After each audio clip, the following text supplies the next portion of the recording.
नून league के सदर शहबाज शरीफ ने अयाज सादिक को मुस्लिम लीग नून की जानिब से स्पीकर कौमी असम्बली नामजद कर दिया। पीपल्स पार्टी की जानिब से गुलाम मुस्तफ़ा शाह उम्मीदवार बराए डिप्टी स्पीकर कौमी असम्बली नामजद। शहबाज शरीफ की तरफ से इत्तेहादी जमातों की क़यादत और नौ मुंतखब अरकान कौमी असम्बली के एजाज़ में इशाइया। इत्तेहादी जमातों के रहनुमा मौलाना फजलुर रहमान के घर पहुँच गए। सादिक सिंजरानी, यूसुफ रज़ा गिलानी, खालिद मगसी, अयाज सादिक, साद रफ़ीक और अब्दुल अलीम खान शामिल।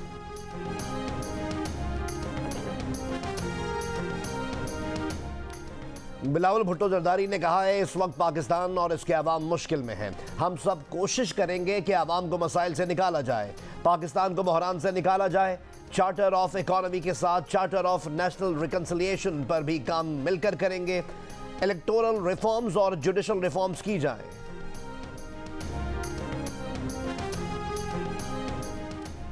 IMF कर्जा देने से पहले पाकिस्तानी इलेक्शन की 30% नशिस्तों का ऑडिट यकीनी बनाए। PTI का IMF को खत मंजर आम पर आ गया। खत बानी PTI की हिदायत पर इन्हीं की जानिब से लिखा गया।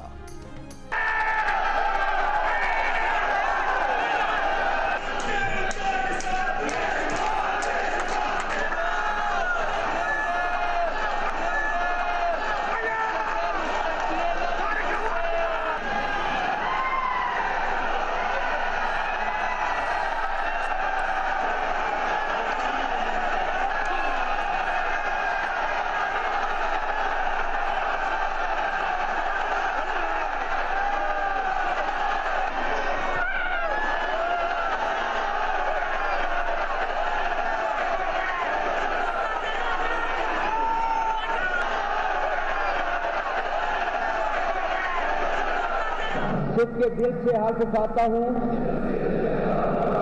कि मैं खुलूस नीयत से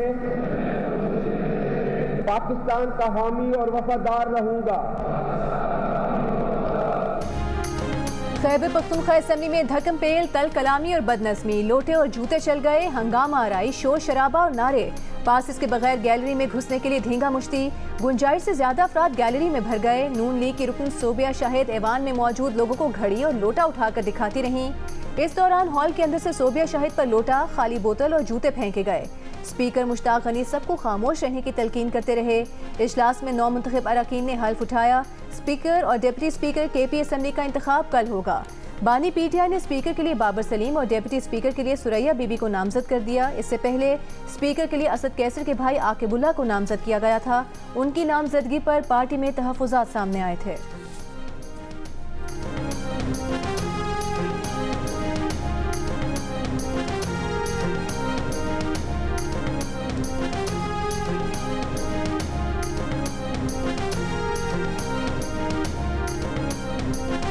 मैं ज़मरक खान सद के दिल से हल्फ उठाता हूं कि मैं खलूस नत से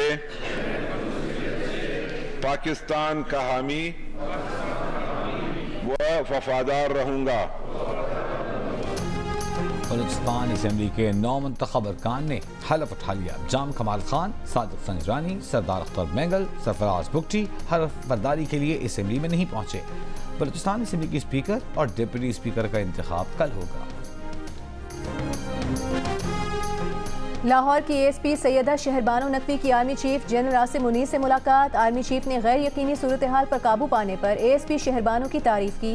कहा, पाकिस्तानी खवातीन जिंदगी के तमाम शोबों में अहम किरदार अदा कर रही हैं। खवातीन पाकिस्तानी माशरे का एक अनमोल हिस्सा हैं। उनका एहतराम हमारे मजहब के साथ साथ हमारी माशरती अक़दार में भी शामिल है।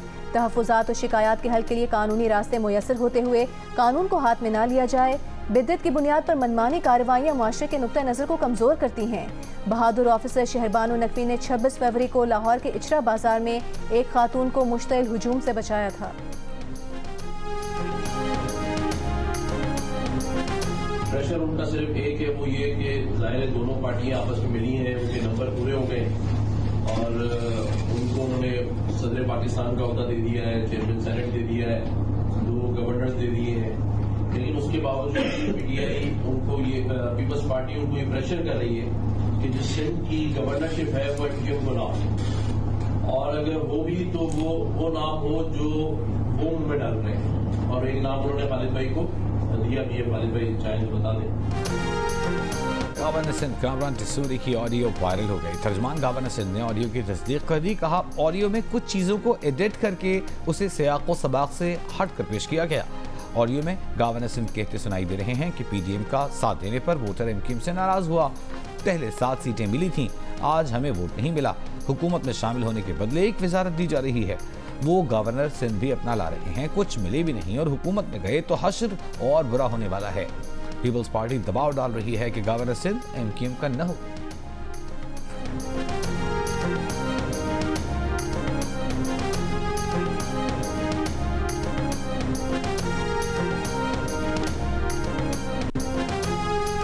आपको ये कहने आई हूँ कि आप सबके लिए मेरे दरवाजे खुले। मैं आपकी भी उतनी हूँ जितनी मैं बाकियों की हूँ। I think it bet your attitude.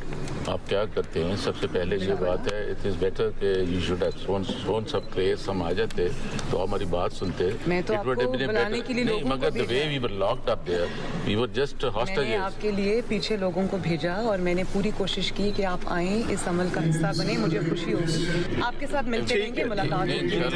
ठीक है मैडम, थैंक यू। वज़ीर आला पंजाब मरियम नवाज पंजाब असम्बली में पीटीआई की हिमायत याफ्ता सुन्नी इत्तेहाद काउंसिल के रुकन राना आफ्ताब की नशिस्त पर पहुंच गईं। राना आफ्ताब के लिए जज्बा खैर सगाली का इजहार। कहा वज़ीर आला के इंतखाब के दिन मुलाकात न हो सकी, वो चाहती थीं कि राना आफ्ताब भी ऐवान में होते। यही कहने आई हैं कि आप सब के लिए दरवाजे खुली हैं। जितनी वो हुकूमती अरकान की वज़ीर आला हैं, उतनी ही ऑपोजिशन की भी हैं। आएँ मिलजुल कर ऐवान चलाएँ। राना आफ्ताब अहमद खान ने वज़ीर आला पंजाब मरियम नवाज शरीफ का शुक्रिया अदा किया। माजी में भी इसी तरह बेनज़ीर भुट्टो कौमी असम्बली में उस वक्त कायदे हिज़्ब इख्तिलाफ नवाज शरीफ के पास खुद गई थीं।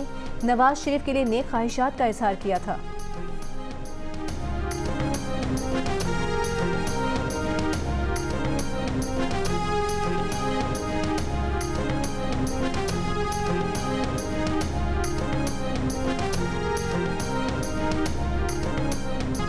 स्पीकर पंजाब असम्बली मलिक मोहम्मद अहमद खान ने सूबे पंजाब को 1 माह के बजट की फराहमी के लिए आइन के आर्टिकल 125 की तहरीक ज़ाबिते के मुताबिक करार दे दी। नून लीग की मरियम औरंगजेब ने तहरीक ऐवान में पेश की। मरियम औरंगजेब ने कहा कि काबीना और हुकूमत तश्कील न पाई हो तो आइन के तहत असम्बली मुताल्लिका मुद्दत के लिए बजट मंजूर करती है। 1 माह का बजट मंजूर न हुआ तो सूबे में माली शटडाउन हो जाएगा।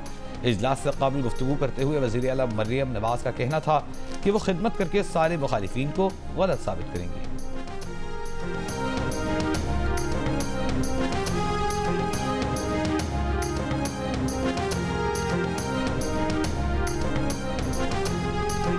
खिदमत करके हम अपने सारे ओपोनेंट्स को हम गलत प्रूफ करेंगे और उनको ये समझ नहीं आ रही कि इस वक्त क्या माशाल्लाह हम करने जा रहे हैं। अल्लाह खैर करेगा। बहुत अच्छा। लापता बलोच तलबा की बाजियाबी के केस में निगरान वज़ीर आज़म अनवारुल हक काकड़ इस्लामाबाद हाई कोर्ट में पेश। जस्टिस मोहसिन अख्तर खियानी ने कहा कि लोग लापता हों तो रियासत पर इल्जामात लगते हैं। रियासती इदारों को काम भी करना है और जवाबदेह भी होना है। कानून में सुकम है और सबूत नहीं है तो इसमें बेहतरी लाने की ज़रूरत है। निगरान वज़ीर आज़म ने कहा कि निगरान हुकूमत का डोमेन नहीं था, मगर आने वाली हुकूमत से दरख्वास्त होगी कि इस मामले को देखे। रियासत को आए दिन के इल्जामात से निकालना चाहिए। उनका ताल्लुक बलूचिस्तान से है। नई रियासत की तश्कील के लिए मुस्तल्ला जद्दोजहद का सामना है। पूरी रियासत को मुजरिम तस्वुर करना दुरुस्त नहीं। जस्टिस मोहसिन अख्तर खियानी ने कहा कि कोई अदालत नॉन स्टेट एक्टर्स को तहफ़्फ़ुज़ देने का नहीं कह रही।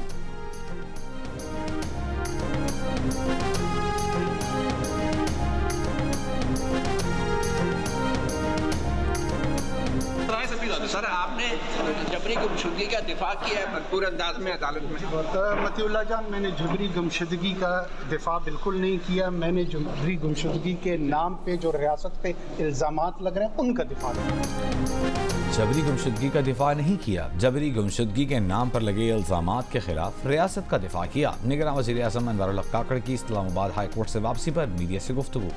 सहाफ़ी के सवाल के जवाब में कहा कि आप इस इल्ज़ाम को इल्हामी हैसियत देना चाहते हैं, जब इंक्वायरी कर लेंगे तो आपको बता देंगे।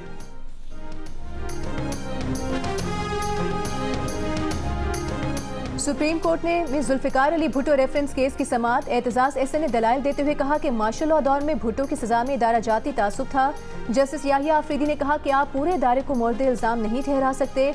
ऐसे जज भी थे जिन्होंने भुट्टो केस के फैसले से इख्तिलाफ किया। 3 जजेस खड़े हुए और उन्होंने फैसले से इख्तिलाफ किया। आप जनरलाइज मत कीजिए।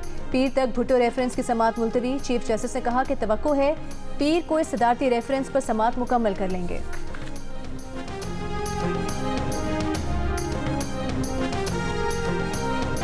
अमरीकी सदर जो बाइडेन ने कहा है कि सऊदी अरब इसराइल को तस्लीम करने को तैयार है। एक इंटरव्यू के दौरान बाइडेन ने कहा कि वो कतर समेत 6 अरब ममालिक से राबते में हैं। गजा में जंगबंदी से हमें समत में आगे बढ़ने का मौका मिलेगा, जिसके लिए बहुत से अरब ममालिक तैयार हैं। इसराइल का वजूद बरकरार रखने के लिए 2 रियासती हल जरूरी है। इसराइल ने रफा में फ़लस्तीनियों की जानों का तहफ़्फ़ुज़ यकीनी ना बनाया तो आलमी हिमायत खो देगा।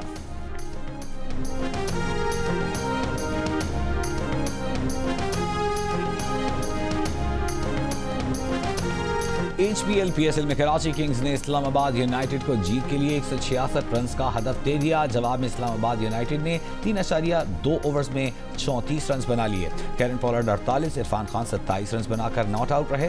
नसीम शाह, हुनैन शाह और इमाद वसीम ने एक विकेट हासिल की। और सिक्योरिटी फोर्सेस का शिमाली वज़ीरिस्तान में दहशत गर्दों की मौजूदगी की खुफिया इत्तलात पर ऑपरेशन। फायरिंग के तबादले में 6 दहशतगर्द हलाक। ISPR के मुताबिक दहशत गर्दों के से मुकाबले में एक सिपाही जख्मी हुआ।